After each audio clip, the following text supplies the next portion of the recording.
क्या आपने कभी सोचा है कि इतना प्रभावशाली और बुद्धिजीवी प्राणी मनुष्य आज इतने संकट में क्यों है? क्यों हताशा और निराशा जैसे रोगों ने उसे अपने चंगुल में फंसा रखा है? इसकी मुख्य वजह है मनुष्य अपनी मूल प्रकृति से भटक गया है। Modern mechanisation, global warming, sedentary lifestyle ने ढेर सारी सुविधाओं के साथ साथ तमाम तकलीफों को भी जन्म दिया है। यदि हम अपनी मूल प्रकृति में लौटना चाहते हैं तो योग इसमें एक महत्वपूर्ण भूमिका निभाता है। हमारे शारीरिक, मानसिक रोगों को दूर करने में योग एक प्रभावशाली साधन है। योग भारत की विश्व को एक अमूल्य देन है। वेदों, उपनिषदों, गीता एवं अन्य पौराणिक ग्रंथों में इसका वृहद वर्णन मिलता है। महर्षि पतंजलि प्रणीत पातंजलि योग सूत्र एक अनुपम कीर्ति है। तो आइए हम आपको बताते हैं बहुत ही सरल और उपयोगी साधन योग की क्रियाओं को प्रारंभ करने का। प्रारंभ करते हैं वार्म अप एक्सरसाइज से।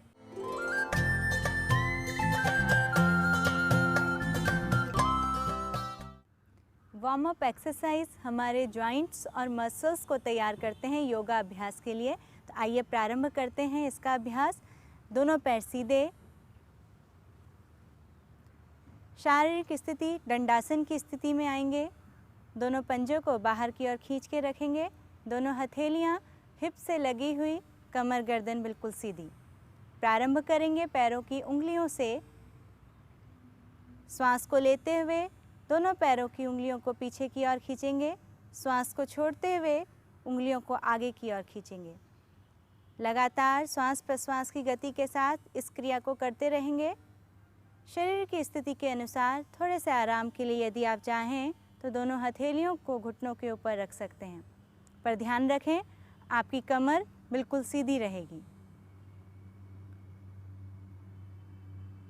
दोनों पैरों की उंगलियों के जोड़ों पर अभी हमारी क्रिया हो रही है, जो कि जोड़ों में उत्पन्न हुआ विकार टॉक्सिक मैटर को रिड्यूस करता है और यहाँ की स्टिफनेस को कम करता है। इसी के साथ आगे के क्रम में प्रारंभ करेंगे एंकल मूवमेंट। इसी तरह की क्रिया एंकल जॉइंट से दोनों पंजों को आगे की ओर स्ट्रेच करेंगे, पीछे की ओर खींचेंगे। श्वास को छोड़ते हुए दोनों पंजों को आगे की तरफ ले जाएंगे। श्वास को लेते हुए दोनों पंजों को पीछे की ओर खिंचाव देंगे। Ankle movement. इसी क्रिया को आगे की तरफ बढ़ाते हुए एंकल मूवमेंट से चक्र में आएंगे। दोनों पैरों को एक साथ घुमाएंगे दाएं से बाएं की ओर। श्वास प्रश्वास की गति को बनाए रखेंगे। पंजों को आगे की तरफ ले जाते हुए श्वास छोड़ेंगे, पीछे की ओर लाते हुए श्वास लेंगे। विपरीत क्रम में बाएं से दाएं, लेफ्ट टू राइट। ध्यान रखेंगे आपके दोनों पंजे मिले रहेंगे। खिंचाव को महसूस करें। ये क्रिया एंकल जॉइंट में स्टोर टॉक्सिक मैटर को कम करता है, रिड्यूस करता है, वहाँ के विकार स्टिफनेस कम करता है। Release, relax. इसके पश्चात पूर्व स्थिति में आएंगे। पुनः दोनों पैरों को मिलाएंगे, दंडासन की स्थिति। दोनों हथेलियों को घुटनों के ऊपर रखें, आराम की स्थिति में आएं। इससे आगे के क्रम में बढ़ेंगे, करेंगे जानु नमन। दोनों हाथ की हथेलियों को थाइस के नीचे इस प्रकार से ग्रिप करेंगे, घुटने के नीचे थाइस से लगा के श्वास घुटने को मोड़ेंगे। धीरे धीरे पैर को पीछे की ओर लाएंगे। श्वास को छोड़ते हुए पैर पीछे आएगा। श्वास को लेते हुए पैर सीधा आगे की ओर जाएगा। ध्यान रखेंगे जब आप पैर आगे ला रहे हैं तो आपकी एड़ी ज़मीन से ऊपर रहेगी। इसी क्रम में लगातार इस क्रिया को करते रहें। ध्यान देंगे पैरों की उंगलियां, उसके बाद एंकल जॉइंट, उसके बाद नी जॉइंट की क्रिया हम कर रहे हैं। धीरे धीरे नीचे से ऊपर के अंगों को प्रभावित कर रहा है ये वार्म अप एक्सरसाइज। श्वास को छोड़ते हुए पैर भीतर की ओर, श्वास लेते हुए पैर सामने की ओर। ध्यान रखें आपके दोनों हाथ आपके पैर को गति देने में सहायता कर रहे हैं। आपकी कमर बिल्कुल सीधी रहेगी, गर्दन सीधी रहेगी, क्षमता अनुसार करने का प्रयास करें।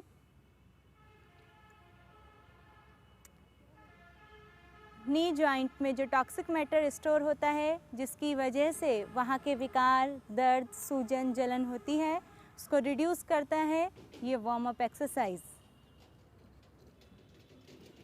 रिलैक्स। इसी प्रकार की क्रिया दूसरे पैर से प्रारंभ करेंगे।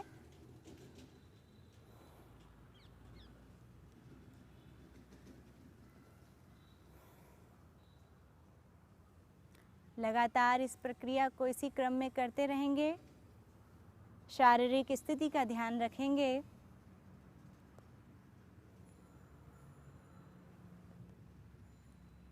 Relax, release. आराम की स्थिति। दोनों पैरों के बीच में 1 से 1.5 फीट का गैप लेंगे। दोनों हाथ की हथेलियों को पीछे रखते हुए सांस प्रश्वास को सामान्य करते हुए गर्दन को एक साइड झुकाएंगे। आंखें बंद। सामान्य करें श्वास प्रश्वास की गति को। आराम की स्थिति में आप अपने शरीर की मांसपेशियों को बिल्कुल ढीला छोड़ेंगे। दोनों पैरों की मांसपेशियों को बिल्कुल ढीला छोड़ेंगे।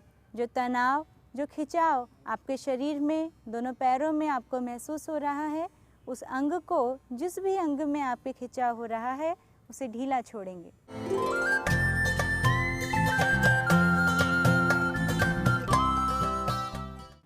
आसनों के क्रम में आज हम आपको बताते हैं धनुरासन। ये धनुरासन हमारे एब्डोमिनल रीजन और चेस्ट रीजन से संबंधित रोगों के लिए विशेष लाभकारी होता है। इस क्रिया के लिए सर्वप्रथम हम लेटेंगे पेट के बल।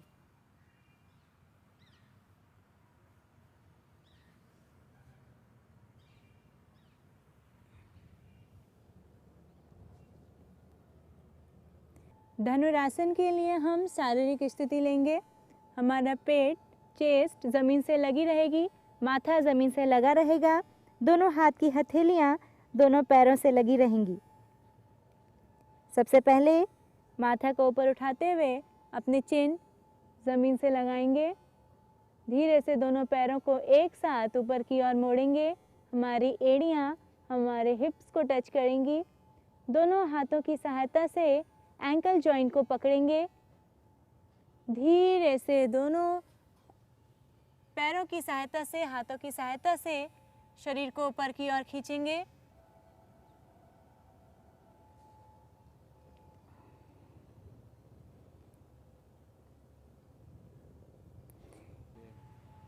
क्षमतानुसार खींचने के पश्चात पुनः पूर्व स्थिति में वापस आएंगे।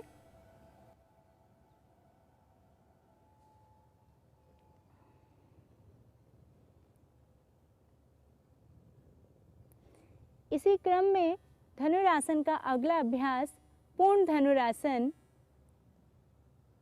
धीरे से दोनों पैरों को ऊपर उठाएंगे। दोनों हाथ की हथेलियों से अंगूठों पे ग्रिप करेंगे। कोहनियों को मोड़ते हुए दोनों पैरों को ऊपर की ओर खींचने का प्रयास।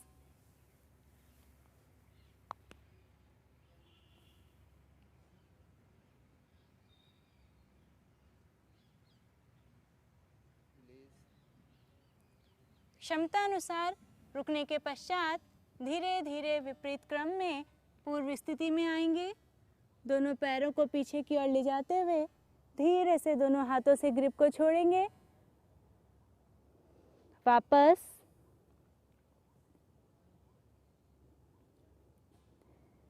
धनुरासन का तीसरा सरल अभ्यास, सरल धनुरासन। धीरे से चिन माथे को ऊपर उठाते हुए चिन को जमीन से लगाएंगे। दोनों पैरों को मोड़ते हुए दोनों हाथों से एंकल जॉइंट में ग्रिप करेंगे। टखने को पकड़ते हुए शरीर को ऊपर की ओर खींचेंगे। ध्यान रहे आपके घुटने जमीन से लगे रहेंगे।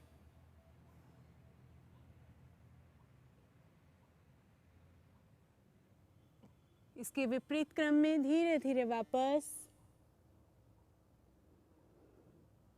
दोनों हाथों की ग्रिप छोड़ेंगे। दोनों पैरों को सीधा करेंगे। धीरे से माथा जमीन पर। शशांक आसन की स्थिति में शरीर को आराम देंगे। दोनों हाथों की सहायता से घुटनों को मोड़ते हुए पूरे शरीर को पीछे की तरफ ले जाएं। शशांक यानी खरगोश। खरगोश की आकृति के कारण इसको शशांक आसन कहते हैं। श्वास प्रश्वास को सामान्य करेंगे। धीरे से वापस।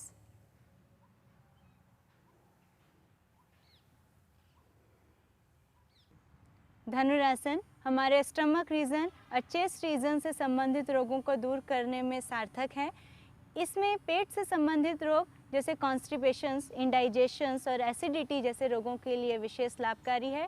साथ ही हमारे स्पाइनल कॉर्ड को लचीला बनाता है और पीठ से संबंधित मांसपेशियों को भी लचीला बनाता है, पीठ की अकड़न को दूर करता है। इसी के साथ कुछ सावधानियां भी हमें रखनी पड़ती हैं कि जैसे पेप्टिक अल्सर, हर्निया और हार्ट डिजीज से संबंधित रोगी इसको नहीं करते हैं।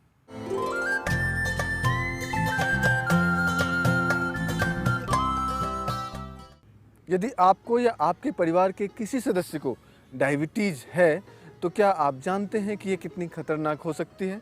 यदि सही समय पर इसका समुचित इलाज न कराया गया तो व्यक्ति का heart fail, paralysis, brain haemorrhage या यहाँ तक कि मृत्यु तक भी हो सकती है। और यदि इस विषय में आपने सावधानी नहीं बरती तो यह बीमारी आपको भी हो सकती है। सबसे पहले तो हम यह जानें कि इस रोग के लक्षण क्या हैं। अधिक भूख लगना, अधिक प्यास लगना, जल्दी थकना, जल्दी पेशाब जाना, पसीना आना, इसके अलावे पेशाब में चींटियाँ लगना, घाव का देर से भरना आदि ऐसे लक्षण हैं जिससे यह रोग पहचाना जा सकता है।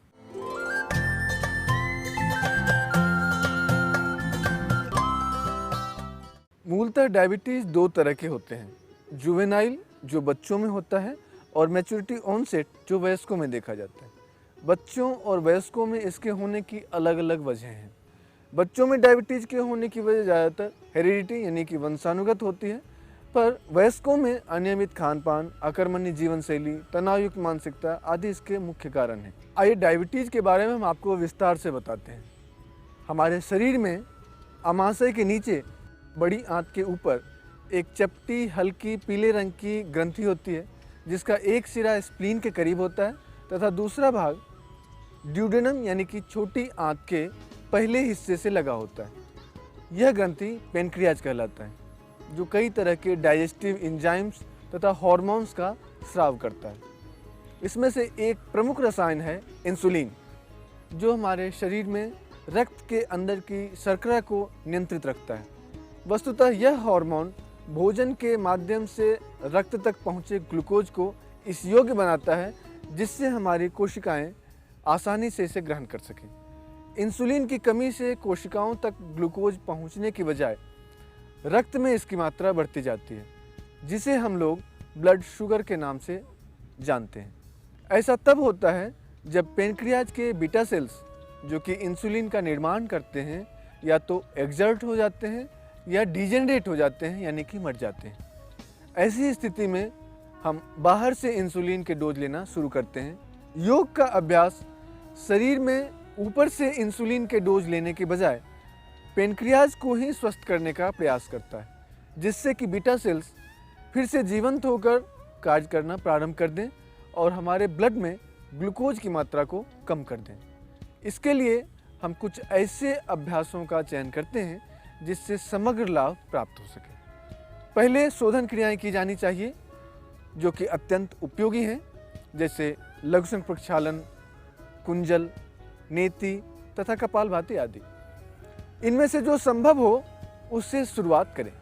लघुशंख प्रक्षालन आदि कुछ ऐसे कठिन अभ्यास हैं जिन्हें पहले दिन से नहीं किया जा सकता, इसलिए कुछ दिनों तक आसन आदि के अभ्यास से शरीर को पहले सबल बनाने का प्रयास करें। आसनों में पश्चिमोत्तानासन, धनुरासन, हलासन, मंडूकासन, अर्धमत्स्येंद्रासन आदि ऐसे अभ्यास हैं जो कठिन तो हैं पर बहुत ही उपयोगी हैं।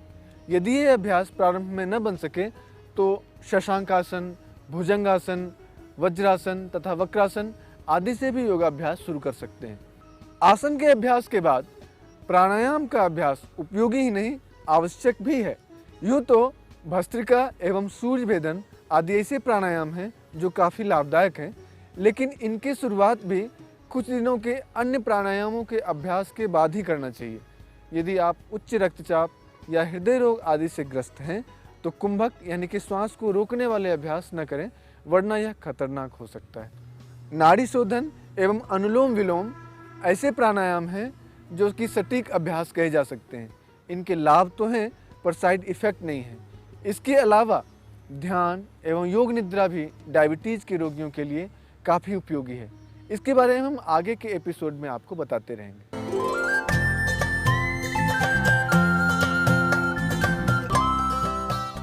आज हम अभ्यास करते हैं श्वासों की गति का। सामान्य क्रम में हम कैसी श्वास लेते हैं और कैसी श्वास हमें लेनी चाहिए, इसके प्रति अपनी सजगता को थोड़ा बढ़ाएंगे। प्रयास करेंगे यौगिक ब्रीदिंग का। उससे पहले हम प्रयास करेंगे श्वास को 3 भागों में बांट के अलग अलग भाग को कैसे हम श्वासों में इन्वॉल्व करते हैं, इसके प्रति अपनी सजगता को बनाएंगे। एब्डोमिनल ब्रीदिंग, थोरैसिक ब्रीदिंग और क्लेविकुलर ब्रीदिंग का पहले प्रयास करते हैं। एब्डोमिनल ब्रीदिंग में जब हम श्वास को भीतर की ओर लेते हैं तो हमारा पेट बाहर की ओर आता है और श्वास को छोड़ने के साथ साथ पेट भीतर की ओर जाता है। थोरैसिक ब्रीदिंग में जब हम श्वास को भीतर की ओर लेते हैं तो हमारा चेस्ट रीजन बाहर की ओर आता है, श्वास को छोड़ने के साथ साथ चेस्ट रीजन भीतर की ओर जाता है। क्लेविकुलर ब्रीदिंग में लंग्स के ऊपरी भाग को श्वासों से भरने के पश्चात बाहर निकालते हैं। जब इन तीनों रीजन के श्वास की प्रक्रिया को हम एक साथ करते हैं तो इसे यौगिक ब्रीदिंग कहते हैं। यौगिक ब्रीदिंग में पहले हम श्वास को एब्डोमिनल रीजन तक भरते हैं, उसके बाद थोरैसिक रीजन, फिर क्लेविकुलर रीजन। जब श्वास को छोड़ेंगे तो पहले क्लेविकुलर रीजन से, फिर थोरैसिक रीजन से और अंत में एब्डोमिनल रीजन से श्वास को बाहर की ओर निकाला जाता है। इस प्रकार हमारे फेफड़े पूर्ण रूप से इस प्रक्रिया में इन्वॉल्व होते हैं। श्वसन प्रक्रिया पहले से बेहतर होती है। आइए प्रारंभ करते हैं। Abdominal breathing. किसी भी ध्यानात्मक आसन में आप बैठ सकते हैं, अन्यथा सहज स्थिति में सुखासन की स्थिति में भी आप बैठ के इस प्रक्रिया को कर सकते हैं।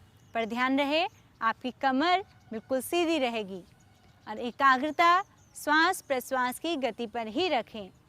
श्वास को भीतर लेने के साथ पेट को बाहर की ओर फुलाएं।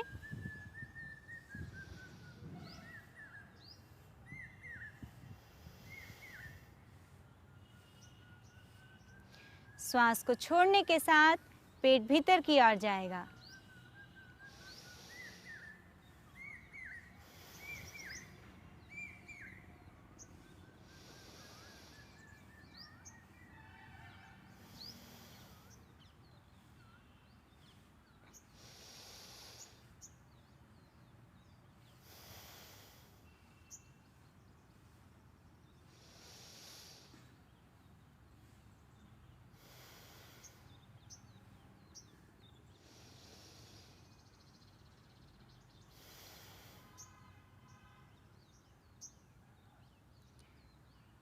तीन से 5 बार उदर श्वसन यानी एब्डोमिनल ब्रीदिंग के पश्चात शांत बैठें। सहज करें श्वास प्रश्वास को, विश्राम दें एब्डोमिनल रीजन को।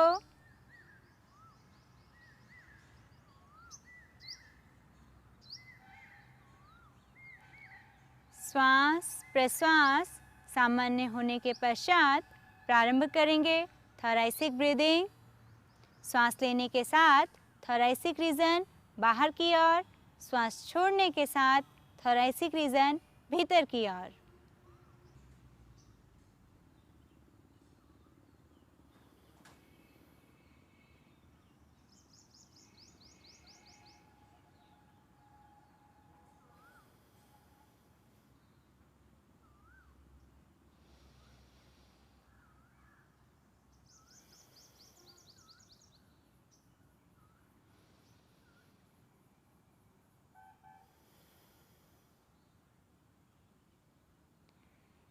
3 से 5 बार तक थोरैसिक ब्रीदिंग करने के पश्चात सामान्य करें श्वास प्रश्वास को।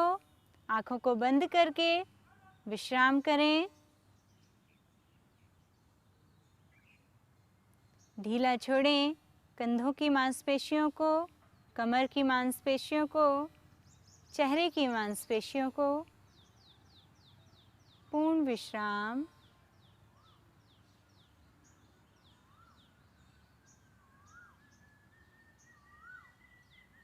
जब आपकी श्वास प्रश्वास सामान्य हो जाए, इसके बाद अगला क्रम प्रारंभ करेंगे। Clavicular breathing. लंग्स के ऊपरी भाग तक श्वास को भरेंगे और छोड़ेंगे। आइए प्रारंभ करते हैं क्लेविकुलर ब्रीदिंग। आंखें बंद, श्वास भीतर,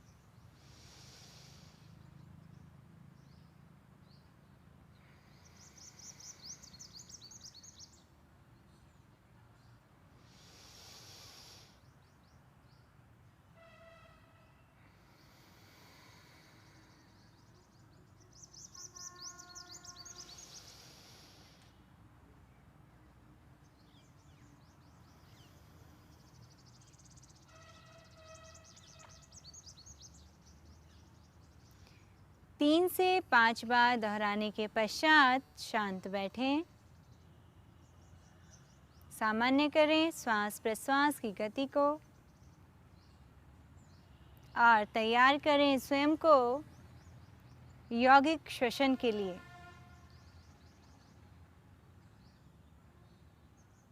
पूर्ण सजगता बनाए रखें अपनी श्वास प्रश्वास की गति पर। किस प्रकार आपके शरीर के किस भाग में श्वास जा रही है, आ रही है, उसके प्रति अपनी सजगता को बनाए रखें। ध्यान रहे आपकी कमर सीधी रहेगी।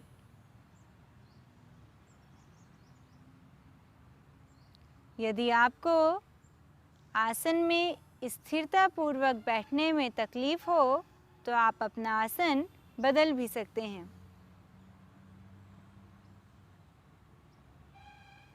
शारीरिक स्थिति लेने के पश्चात आइए प्रारंभ करें यौगिक श्वसन। सबसे पहले एब्डोमिनल रीजन में श्वास को भरेंगे, उसके बाद थोरैसिक रीजन, उसके पश्चात क्लेविकुलर रीजन। श्वास को छोड़ते हुए विपरीत क्रम से श्वास को छोड़ेंगे। पहले ऊपरी भाग से, फिर मध्य भाग से, फिर निचले भाग से श्वास को बाहर निकालेंगे। आइए प्रारंभ करें।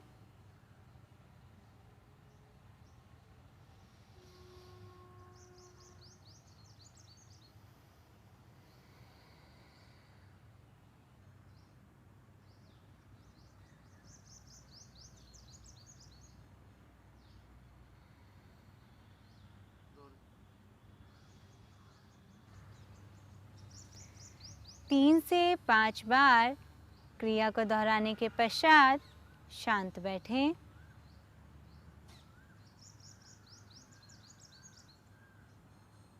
सामान्य करें श्वास प्रश्वास को, शिथिल करें शरीर, कमर सीधी, शरीर ढीला। श्वास प्रश्वास की गति के पश्चात जो भी परिवर्तन आपको अपने शरीर में लग रहा है, उसके प्रति अपनी सजगता को बनाए रखें। विश्राम दें। शरीर के अंगों को श्वसन क्रिया में जो भी अंग आपके इन्वॉल्व हुए हैं, जिनकी क्रियाविधि बढ़ी है, उसको सामान्य करने का प्रयास करें। विश्राम दें। भीतर के समस्त अंगों को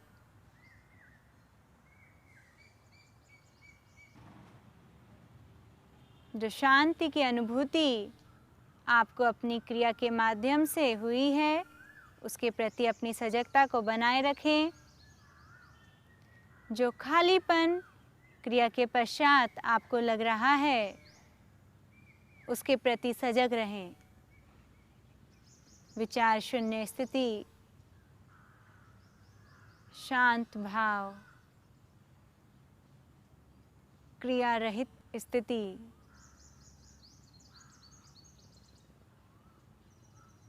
केवल देखें भीतर के परिवर्तन को पूर्ण सजगता के साथ।